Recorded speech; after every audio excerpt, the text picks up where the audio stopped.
हाँ जी, आज के लेक्चर में हम पढ़ेंगे कि मेंडल ने जब अपने गार्डन के अंदर देखा कि वहां पर पी प्लांट है और उसकी बहुत सारी वैरायटीज हैं और उन वैरायटीज में वो इंटरेस्टेड भी हो गए, तो उन्होंने कुछ एक्सपेरिमेंट्स कर देखे।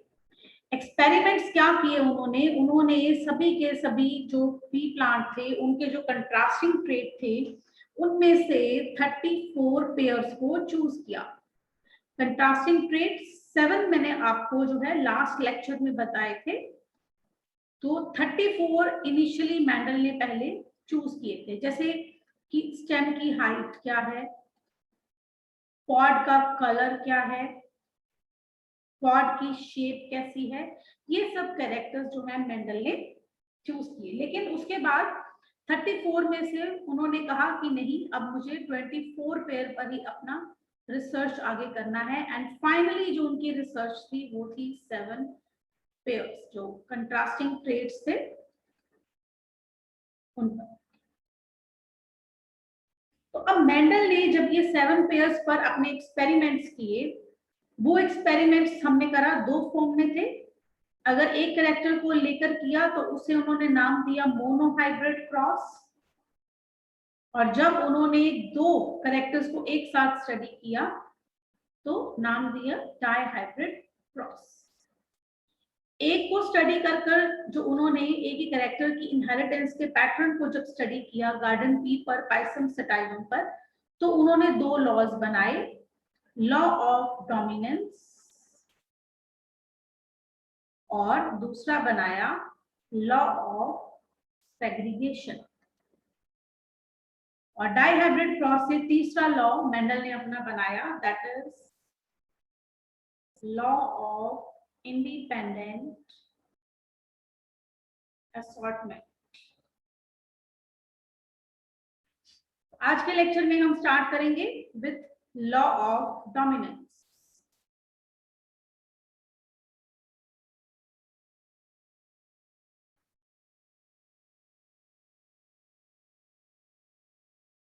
लॉ ऑफ डोमिनेंस क्या कहता है? लॉ ऑफ डोमिनेंस कहता है कि कैरेक्टर्स आर कंट्रोल्ड बाय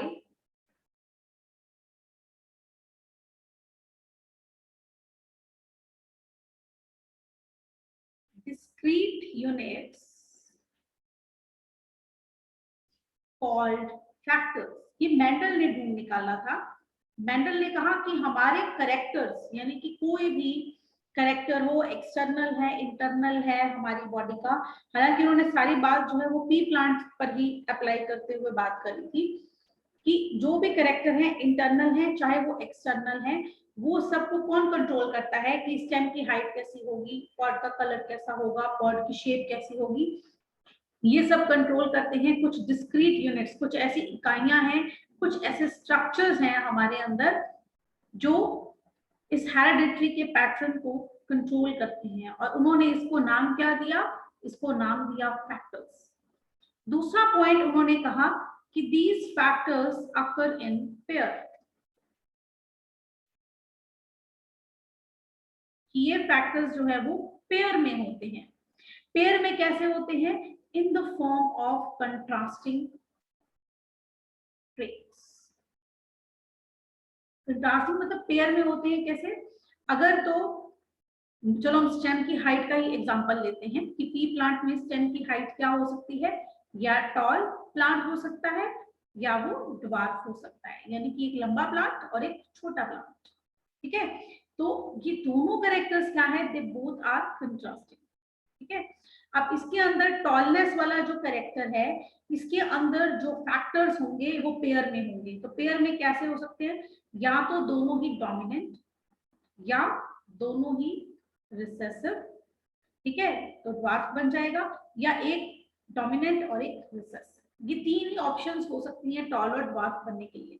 इसमें से जिसके पास दोनों कैपिटल होंगे वो क्या होगा? टॉल।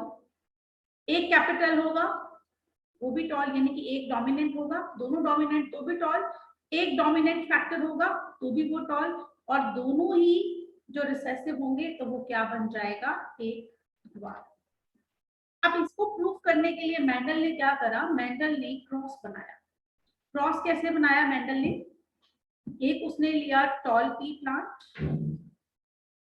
प्योर टॉल मतलब होमोजाइगस होगा जो, जिसके अंदर दोनों ही जो एलील्स हैं, जो फैक्टर्स हैं, इन्हें हम क्या बोलेंगे, फैक्टर के एलील्स, जो दोनों ही है वो क्या है, टॉलनेस वाले कैरेक्टर की हैं। और दूसरा उसने किससे क्रॉस करवाया, वार्फ से, जिसके अंदर दोनों ही रिसेसिव है। अब इसको लिखने का भी यही तरीका है, जो कैरेक्टर डोमिनेंट है उसके फर्स्ट जो अल्फाबेट है उसको हम यूज करते हैं और कैपिटल में यूज करते हैं फॉर द डोमिनेंट, और ड्वार्फ के लिए हम उसी का ही स्मॉल लेटर यूज करते हैं।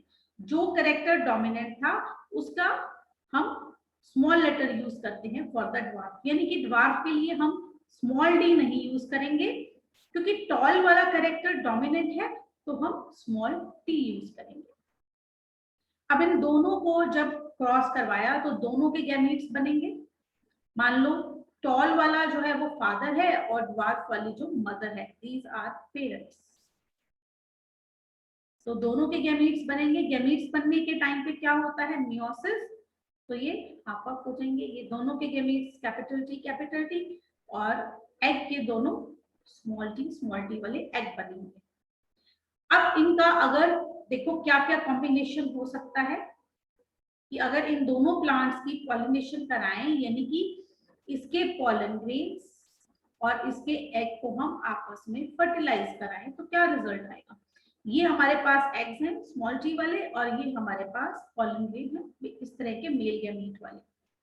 तो इसको लिखने के लिए हम यूज करते हैं इस तरह से एक स्क्वायर, जिसे हम बोलते हैं पुनेट स्क्वायर।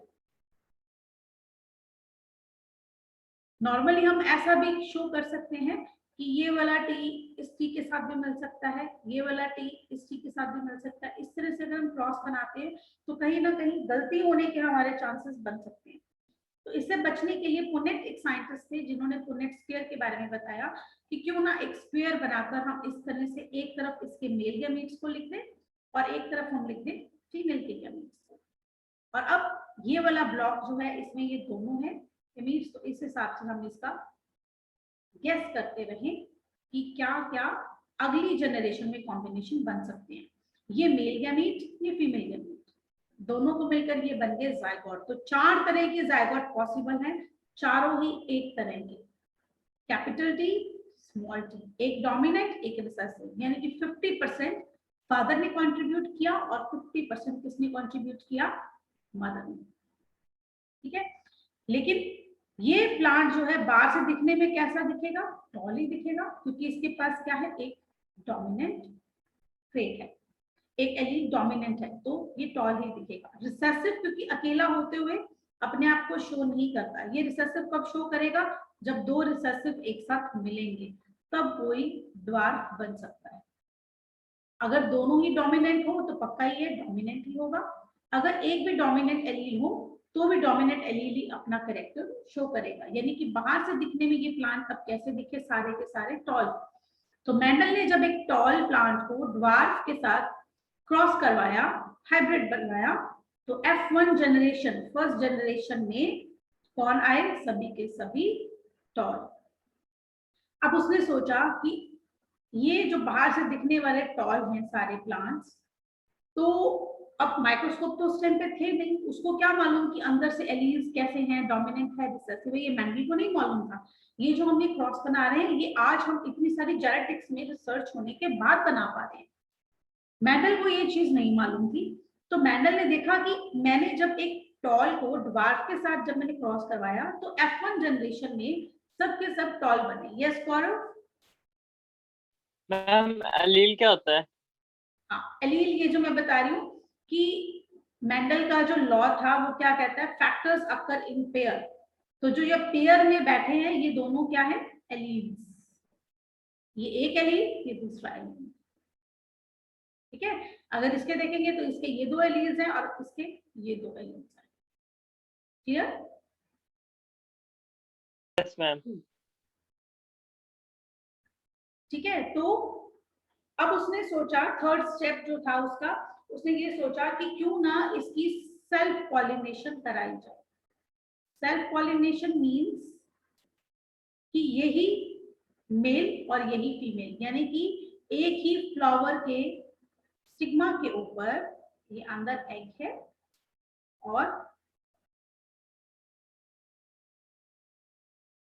ये है एंथर। तो अपने ही एंथर से निकले पॉलन ग्रेन्स को अपने ही स्टिग्मा पर गिराया जाए, बाहर से कोई भी पॉलन ग्रेन नहीं आना चाहिए। इस चीज को करने के लिए मेंडल ने क्या टेक्निक यूज की? मेंडल ने जो टेक्निक यूज की दैट इज बैगिंग। आज इस टेक्निक को हम बोलते हैं बैगिंग टेक्निक। बैगिंग टेक्निक में क्या होता है, जब हमें लगता है कि स्टिग्मा और एंथर मैच्योर हो गए हैं तो हम इसको एक पॉलीथीन के बैग से कवर कर देते हैं ताकि बाहर के कोई भी पॉलन ग्रेन्स अंदर नहीं आने पाए और अंदर अपने ही प्लांट के एंथर के पॉलन ग्रेन्स जो है वो स्टिग्मा पर गिरे, टू एंश्योर सेल्फ पॉलिनेशन, ताकि क्रॉस पॉलिनेशन नहीं हो। तो अब देखिए अगर हम क्या बनता है यहाँ पर, अब दोनों ही पेरेंट्स क्या है, कैपिटल टी स्मॉल टी और कैपिटल टी स्मॉल टी, क्योंकि हमने सेल्फ पॉलिनेशन कराई है, इसका मतलब दोनों के पास ही सेम एलील्स होंगे फैक्टर्स के अंदर, ठीक है। इसके गैमीट्स क्या बनेंगे, कैपिटल टी स्मॉल टी, इसके भी गैमीट्स क्या बनेंगे, कैपिटल टी स्मॉल टी। इसको पुनेट स्क्वायर से हम करके देखते हैं कि क्या क्या कॉम्बिनेशंस पॉसिबल हो सकते हैं। एक तरफ हम लिख देते हैं मेल गैमीट्स और एक तरफ हम लिख देते हैं फीमेल गैमीट्स। तो बनाते हैं, फर्स्ट क्या बन गया, capital T, second capital T small T, third capital T small T and fourth small T. अब ये ड्वार्फ कहां से आ गया, पेरेंट्स दोनों क्या थे, बाहर से दिखने में ये भी टॉल, बाहर से दिखने में ये भी टॉल। अब ये वाला जो प्लांट है ड्वार्फ, इसके पेरेंट्स तो दोनों टॉल थे, ये ड्वार्फ कहां से आ गया बीच में। अब मेंडल को ये पता करने के लिए रिसर्च करनी पड़ी, तो उसको फाइनल उसने क्या कंक्लूजन निकाली कि जो F1 जनरेशन थी उसके अंदर 50% कंट्रीब्यूशन जो है वो फादर की थी और 50% कंट्रीब्यूशन जो है वो मदर की थी। लेकिन जो मदर का कैरेक्टर था वो शो नहीं हुआ, क्यों? क्योंकि मदर का कैरेक्टर क्या था, रिसेसिव, वो दबा हुआ था, वो अपने आप को अकेला शो नहीं करता। वो कब ताकतवर बनता है, कब अगली जनरेशन में अपना कैरेक्टर शो करता है, जब दो रिसेसिव एक साथ हो। क्योंकि अकेला एक रिसेसिव था इसीलिए वो शो नहीं हो पाया और बाहर से दिखने में सारे ही प्लांट्स क्या दिखे, टॉल। लेकिन जब इस तरह के टॉल, जिन्हें हम क्या बोलेंगे, heterozygous tall, hetero means different, दोनों एलिमेंट्स डिफरेंट वाला टॉल। अगर कैपिटल टी है तो उसे हम क्या बुलाएंगे, homozygous tall. Homo means similar, एक जैसे दोनों एलील्स वाला टॉल, और ये है दो डिफरेंट एलील्स वाला टॉल, एक डोमिनेंट और एक रिसेसिव। तो अब ये जो ड्वार्फ यहाँ पर बना था इसका आंसर मेंडल को मिल गया। मेंडल ने ये कंक्लूड किया कि 50% फादर ने और 50% मदर ने कंट्रीब्यूट किया, लेकिन फर्स्ट जनरेशन में उनको ये चीज शो नहीं हुई क्योंकि रिसेसिव अपने आप को शो नहीं करता, और यहीं से बना मेंडल का law of dominance. Factors occur in pair and third point इसका था, इन अ डिसिमिलर मतलब जो दोनों एक जैसे एलील्स नहीं है, डिसिमिलर पेयर ऑफ फैक्टर्स, अगर दोनों फैक्टर्स एक जैसे नहीं है, then one member of the pair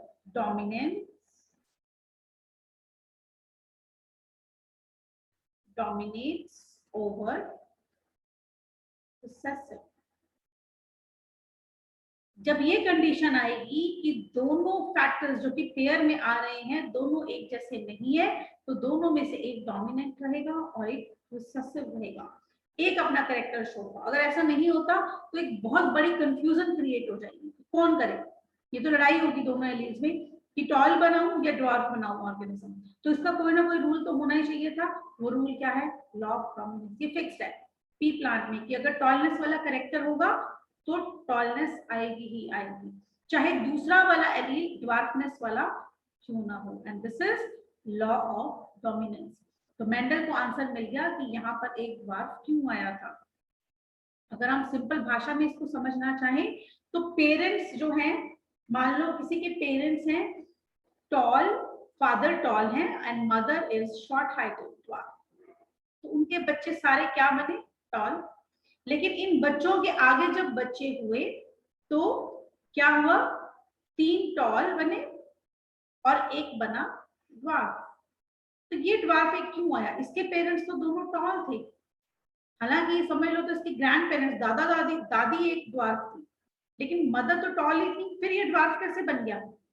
इसका रीजन ये निकला कि कहीं ना कहीं इसके अंदर वो कैरेक्टर था ड्वार्फनेस वाला, लेकिन उसने अपने आप को शो नहीं किया क्योंकि वो क्या है, रिसेसिव है। तो इसके हिसाब से मेंडल ने अपने हर एक जो क्रॉस उसने इस तरह से बनाया, एक्सपेरिमेंट की, उसमें उसने फाइनल कंक्लूजन में जो रिजल्ट निकाला उसको उसने शो किया in the form of phenotypic ratio and genotypic ratio, कि जो भी ऑर्गेनिजम्स बनते हैं in F2 generation, F stands for filial, ये हम जेनेटिक्स की लैंग्वेज में बोलते हैं, filial means generation, second filial मतलब second generation, first filial means first generation. तो सेकंड फीलियल में फिनोटाइपिक रेशियो, फिनोटाइप क्या होती है, एक्सटर्नल कैरेक्टर क्या है आपका, दैट इज योर फिनोटाइप, और जीनोटाइप मतलब आपके जीन्स कैसे हैं, जीन्स जिसे मेंडल ने क्या नाम दिया था, फैक्टर्स। तो अब इस केस में देखें तो ये वाला जो प्लांट है, जो फर्स्ट वाला था, ये बाहर से दिखने में टॉल होगा, ये भी टॉल दिखेगा बाहर से, ये भी टॉल दिखेगा, और एक ये अकेला ड्वार्फ दिखेगा। तो अगर हम फिनोटाइप के हिसाब से देखें तो टॉल कितने हैं, 3, और ड्वार्फ कितने हैं, 1। तो फिनोटाइपिक रेशियो इस केस में क्या आ गई, 3:1। अगेन अब उसने जब पता लगाया कि ये जो टॉल दोनों को मैंने किया था, इसी से तो एक रिसेसिव ट्रेट वाला ड्वार्फ बना, इसका मतलब ये प्योर टॉल नहीं थे, तो उसने जीनोटाइपिक रेशियो कंक्लूड की, मतलब इनमें से एक जो है वो क्या है, होमोजाइगस टॉल, कैपिटल टी वाला।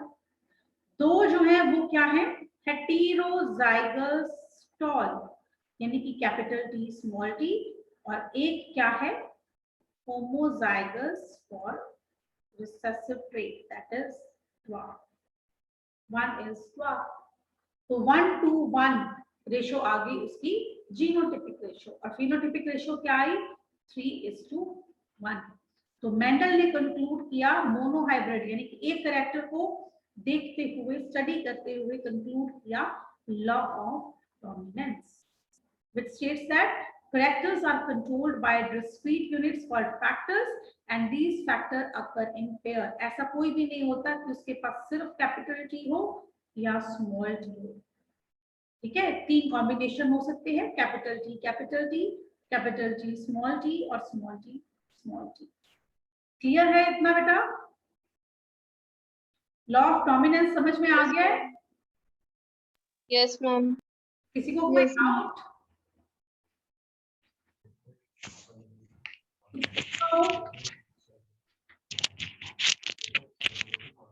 No ma'am. फिर एक ही कैरेक्टर को स्टडी करते हुए मेंडल ने एक और लॉ दिया, second law of inheritance, that is law of segregation.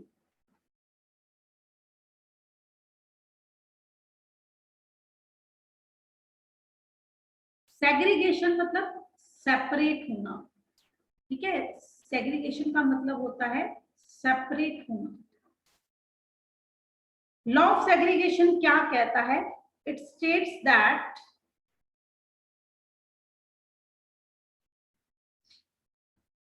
alleles do not show blending or any kind of attachment। Blending मतलब मिक्सिंग, मतलब अगर किसी के अंदर कैपिटल टी या कैपिटल टी स्मॉल टी है तो ये दोनों आपस में कोई मिक्सिंग नहीं कर रहे, इनके बीच में कोई भी अटैचमेंट नहीं है। So both the characters, चाहे वो कैपिटल टी है, चाहे कैपिटल टी स्मॉल टी वाला करेक्टर है, कोई भी एक करेक्टर है, both the characters are recovered in F2 generation. Again उसी क्रॉस की हेल्प से हम पढ़ते हैं। एक टॉल को ड्वार्फ से क्रॉस कराया गया, फर्स्ट जनरेशन में सभी क्या बने? टॉल। और इसी टॉल की जब सेल्फ पॉलिनेशन कराई गई तो क्या बने? 4 में से 3 टॉल थे और एक ड्वार्फ था। तो ये ड्वार्फ क्यों बना? क्योंकि गैमीट्स जो है ये सेपरेट हो गए। गैमीट फॉर्मेशन के टाइम पे एलील्स जो है सेपरेट हो गए। अगर ये पेरेंट था तो इसके गैमीट्स यूं सेपरेट हो गए, कैपिटल टी। और सेपरेट क्यों हुए? क्योंकि आपस में जुड़े हुए नहीं थे, ना ही इनकी कोई ब्लेंडिंग हुई थी, कोई मिक्सिंग हुई थी। अगर मिक्सिंग हुई होती तो अलग होना मुश्किल हो जाता कि कैपिटल टी का सामान कौन सा है, स्मॉल टी का कौन सा है, ये मुश्किल हो जाती। लेकिन ये बहुत आसानी से अलग हो जाते हैं ड्यूरिंग गैमीट फॉर्मेशन।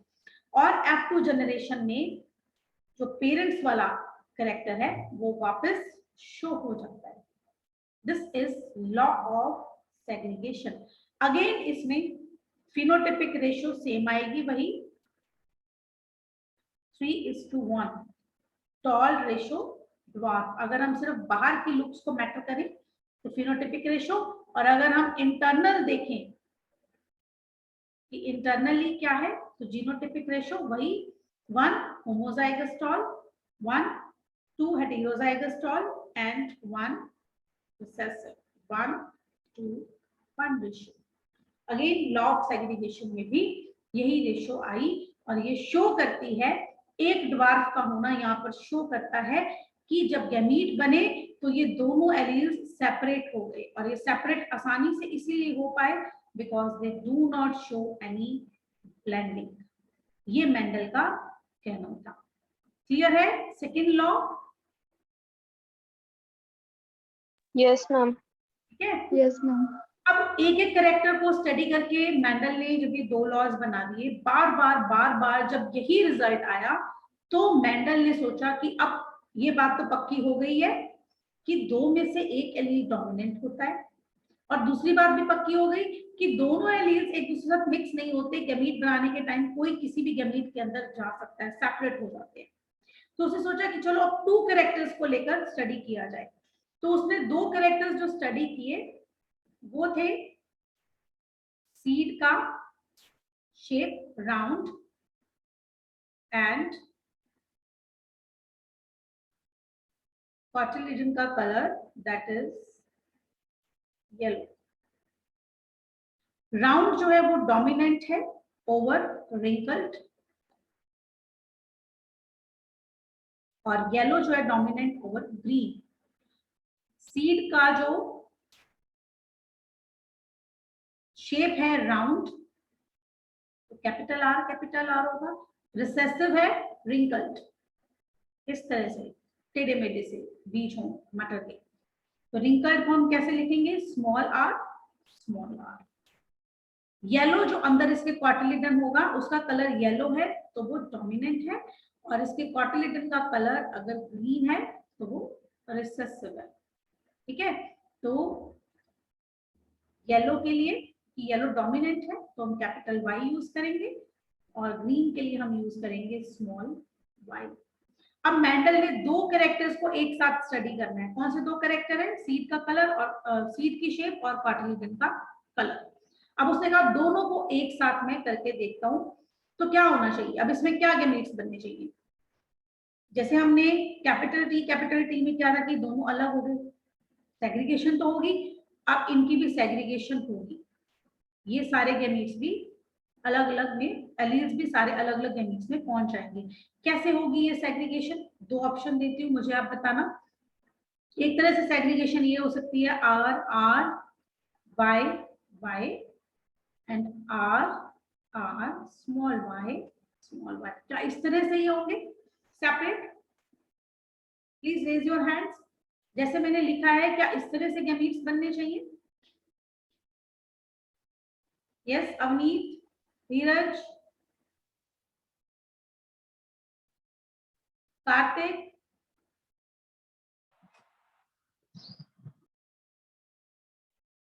क्या ये गैमीट्स जैसे मैं बना रही हूँ वैसे ठीक है? मुस्कान, यस Yes, ma'am. ठीक है गैमीट्स। इसका मतलब ये बना कि ये जो एक गैमीट है, एक मेल गैमीट है, इसके अंदर एक ही करेक्टर है, वो है राउंड सीड का। तो क्वाड्रिलेटरन का कलर वाला करेक्टर कहाँ गया? वो भी तो साथ में आना चाहिए। चलो इसको ह्यूमन बींग्स पे लेके देखते हैं। सपोज कर लो आर रिजेंबल करता है आपका स्किन का कलर, ठीक है, व्हाइट, कोई गोरा है, ठीक है, और वाई रिप्रेजेंट करता है, ये वाला जो एलील है ये रिप्रेजेंट करता है आपके नोज की शेप, मान लो ऐसा, ठीक है। तो रिसेसिव हो गया डार्क कलर का, काला कोई इंसान है, ठीक है, और नोज की शेप जो है वो शार्प डोमिनेंट है, और ब्लंट चपटा सा नोज रिसेसिव है, ठीक है। तो अब आपने ये इस तरह से अलग अलग सेग्रीगेट कर दिए, सेपरेट कर दिए जीन्स। इसका मतलब ये वाला गैमीट, ये मेल का, ये फादर का गैमीट है, ठीक है, और ये मान लो मदर का गैमीट है। तो ये दोनों को मिलाएंगे तो capital R small R. Capital R क्या है? मतलब व्हाइट कलर की स्किन और डार्क कलर की स्किन, क्या बनेगी उसकी? व्हाइट कलर की स्किन, डोमिनेंट क्या है? White. White. ठीक है, तो फिर दूसरा करेक्टर कहाँ गया? मतलब नोज होगा ही नहीं उस बच्चे का।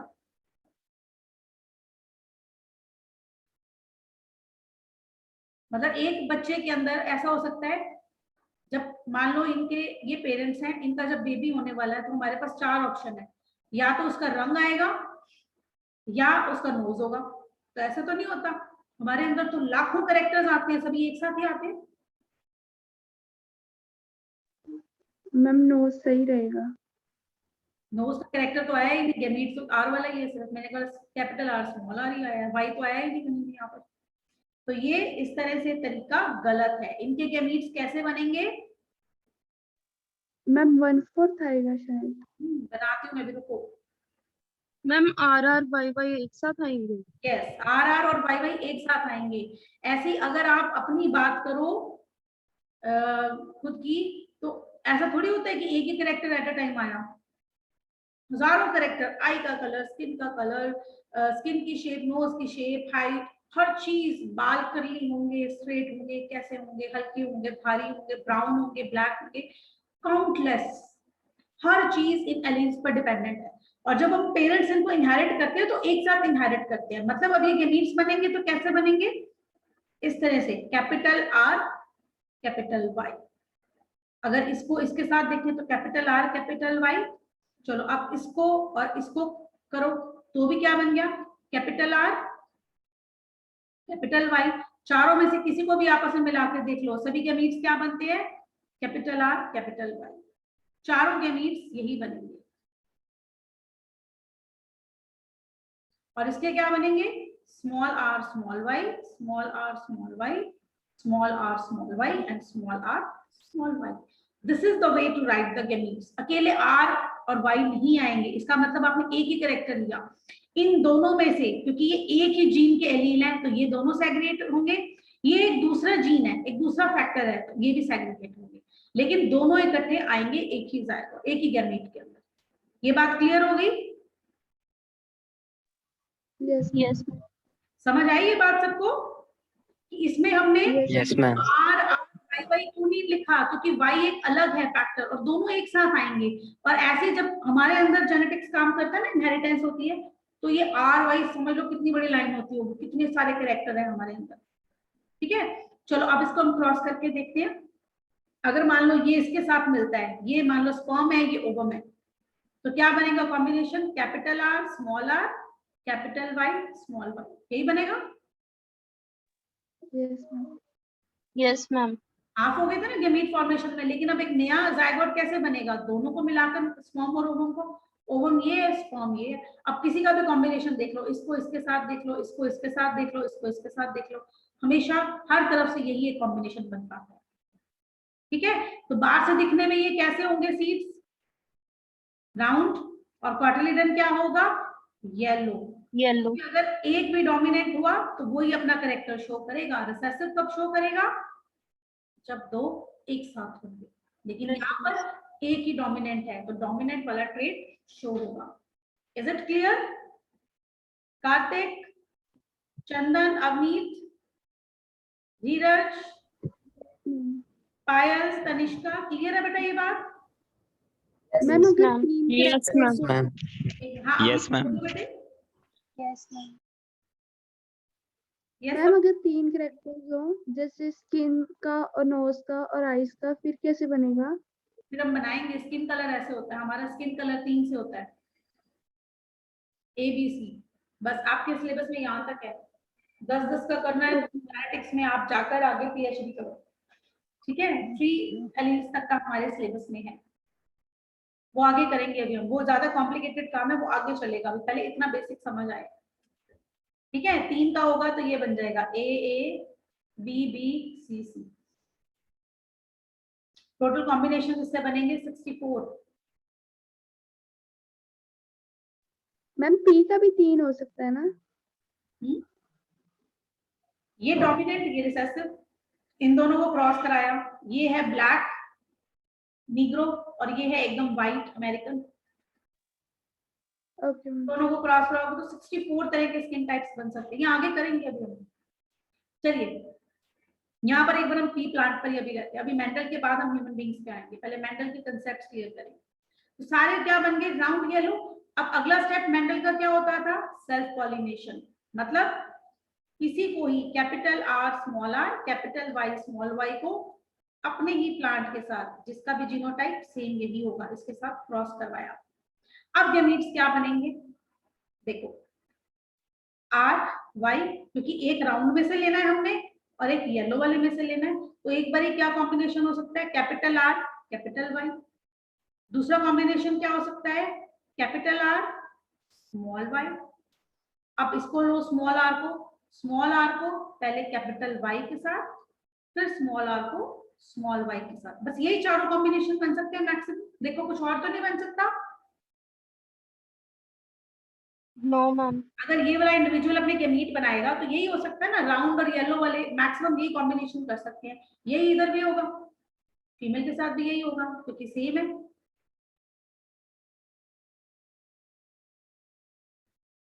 ये बन गए चारों तरह के गैमीट्स। अब इनको ऐसे करके हम क्रॉस करें तो मुश्किल है, तो हम क्यों ना एक नेट स्क्वायर बना के इनको करें कैलकुलेट। क्लास अगर बीच में बंद हो जाए तो बेटा प्लीज दोबारा ज्वाइन कर लेना।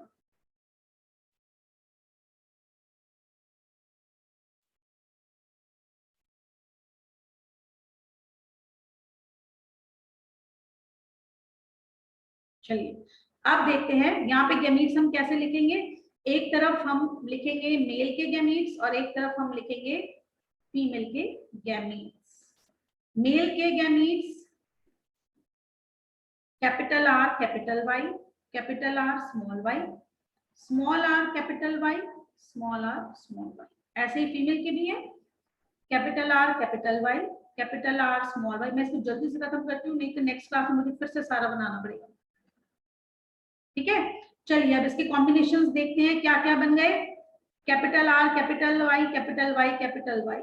ठीक है, ये वाला क्या बनेगा, capital R capital R capital Y small y। Capital R small r capital Y capital Y। Again capital R small r capital Y small y। ये कैसा दिखेगा बाहर से दिखने में, राउंड एंड येलो, सारे डोमिनेंट है। इसमें राउंड वाला डोमिनेंट है, एक येलो वाला डोमिनेंट है, तो ये भी राउंड येलो। ये वाला प्लांट कैसा होगा, राउंड येलो। ये वाला प्लांट क्या होगा, राउंड येलो। चलो आगे देखते हैं। Capital R capital Y small y, ये भी राउंड येलो। इसको देखें, कैपिटल R स्मॉल y। अब ये क्या बनेगा, round green. Round and green. Round and green. Green. ठीक है, स्मॉल y किसके लिए था, ग्रीन कलर के लिए। चलो again capital R capital Y small y, round yellow. Again capital R small y, फिर ये क्या बन गया, राउंड ग्रीन, ये क्या बन गया again? Round and green. Round green, round green, yes. Next देखो, capital R, small R, capital Y, round yellow. अगला देखो, capital R, small R, capital Y, small I, round green, again small R, capital Y, अब ये क्या बन जाएगा? Wrinkled yellow, wrinkle and yellow, yellow, wrinkled and yellow. चलिए next बनाओ, small R, capital Y, small Y, ये क्या बनेगा? Wrinkled yellow, wrinkle yellow, wrinkled and yellow, yellow, yellow, wrinkled and yellow.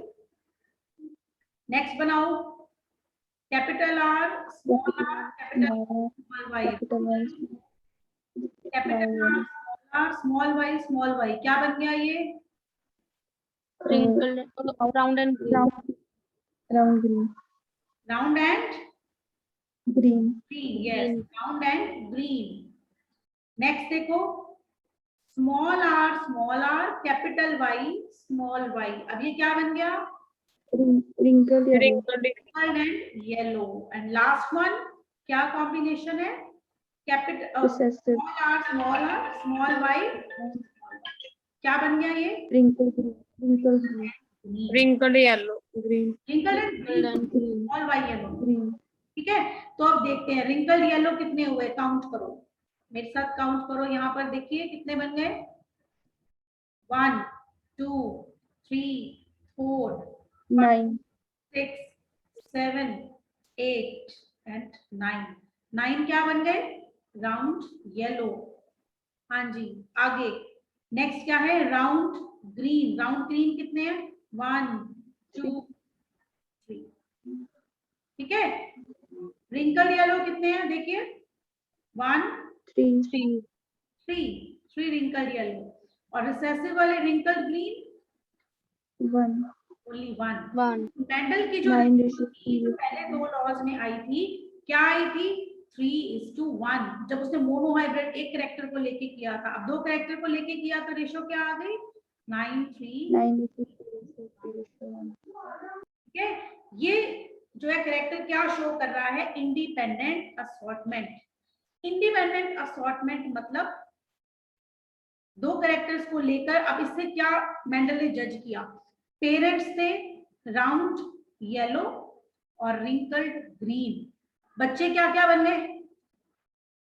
Round yellow भी है, राउंड ग्रीन भी है, wrinkled yellow भी। ये दोनों तो पेरेंट्स टाइप थे ही नहीं।